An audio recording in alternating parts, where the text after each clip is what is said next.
Donc on va accueillir nos invités du jour, Shelly et Romane. Bonjour à vous. Bonjour. Donc vous êtes là pour nous présenter le festival de Ciné en Herbe. Donc Ciné en Herbe, qu'est-ce que c'est?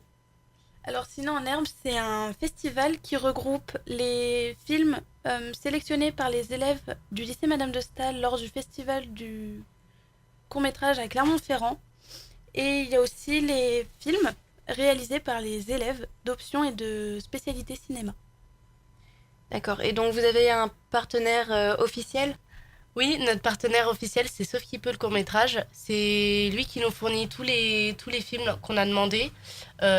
Du coup, on les a demandés au préalable aux réalisateurs. On a pris contact avec eux. D'ailleurs, il y en a certains qui sont là pendant le ciné en herbe, puisque ils sont impliqués après dans le cinématographe. On vous expliquera ce que c'est.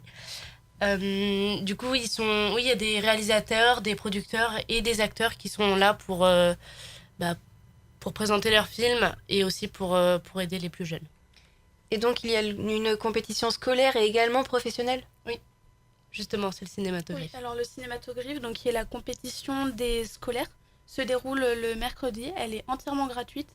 Elle est constituée de deux parties, donc de 9h30 à midi et de 13h30 à 16h30. Pardon. Alors on a 4 séances de 6 films qui sont toutes coupées par des débats où les professionnels vont donner leur avis et leurs conseils aux plus jeunes pour qu'après ils puissent progresser et s'améliorer. Et donc les lycéens qui présentent leurs films, c'est eux qui écrivent le scénario et qui font ça jusqu'au bout, ou alors comment ça se passe? Alors ça, justement, ça dépend. Je sais qu'au LEM, donc il y a un exercice de scénario qui est demandé au préalable. Les scénarios sont sélectionnés par des intervenants professionnels et après ils vont en tournage pendant quelques jours. Du coup, oui, pour ce lycée-là, c'est comme ça. Après, pour les autres lycées, ça dépend. Je pense que les idées viennent comme ça. Il y a plusieurs catégories aussi. Il y a la catégorie 1, donc enseignement de spécialité, la catégorie 2, options facultatives, et la catégorie 3, qui est donc les ateliers. Et en fait, le niveau, souvent, des élèves et des courts-métrages dépend de ces catégories pour qu'ils se soient égaux au niveau des compétitions. D'accord. Et qui juge justement ces films?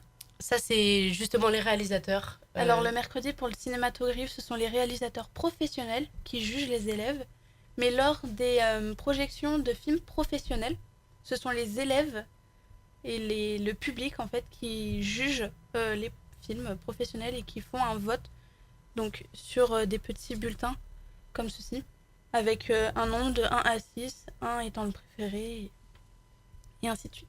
Et donc Ciné en Herbe, c'est ouvert à tous ou uniquement aux lycéens? Ciné en herbe, c'est ouvert à tout le monde. On attend d'ailleurs beaucoup de monde. On aimerait beaucoup qu'ils soient un petit peu plus connus. À mon licence, ce serait. C'est pour ça qu'on fait cette émission, tout de même. Et puis oui, c'est un festival plutôt chaleureux et c'est ça, c'est ouvert à tous. Il n'y a pas que les lycéens. Donc, c'est la spécialité du festival, c'est que c'est aussi dirigé vers les lycéens, mais pas que. D'accord. Et au niveau des tarifs, comment ça se passe? Alors pour un tarif plein, on est à 6,50 € par séance. Après pour les adhérents Ciné Lumière, on est à 4 euros. Donc Ciné en Herbe, c'est un festival molussonné. Et quels sont les lieux justement? Du coup, il y a le théâtre Gabriel Robin pour le cinématographe et le cinéma Le Palace, qui est donc utilisé pour les séances de cinéma de professionnels. Et en plus, pour les élèves, il y a une masterclass au lycée Madame de Staël le jeudi matin et le jeudi après-midi. Et le jeudi après-midi aussi. Du coup, voilà. D'accord, donc ça doit être une très bonne expérience justement pour les jeunes cinéastes qui rêvent de devenir réalisateurs ou acteurs. Oui, tout à fait, tout à fait. Oui, tout à fait, parce que rien que lors des masterclass, ils ont un temps pour échanger avec les réalisateurs, avoir des conseils, voir même le parcours des réalisateurs, voir Les questionner sur leurs films, etc. Ouais. voilà. Eh bien, donc on va faire un résumé de tout ça. Ciné en Herbe, c'est au théâtre Gabriel Robin et au cinéma Le Palace. Quelle date déjà? Le 8, le 9 et le 10 avril. D'accord, et ben j'imagine qu'on vous attend nombreux à Ciné en Herbe. Et puis merci à nous inviter, Shelly et Romane. Pas de problème. C'était un plaisir.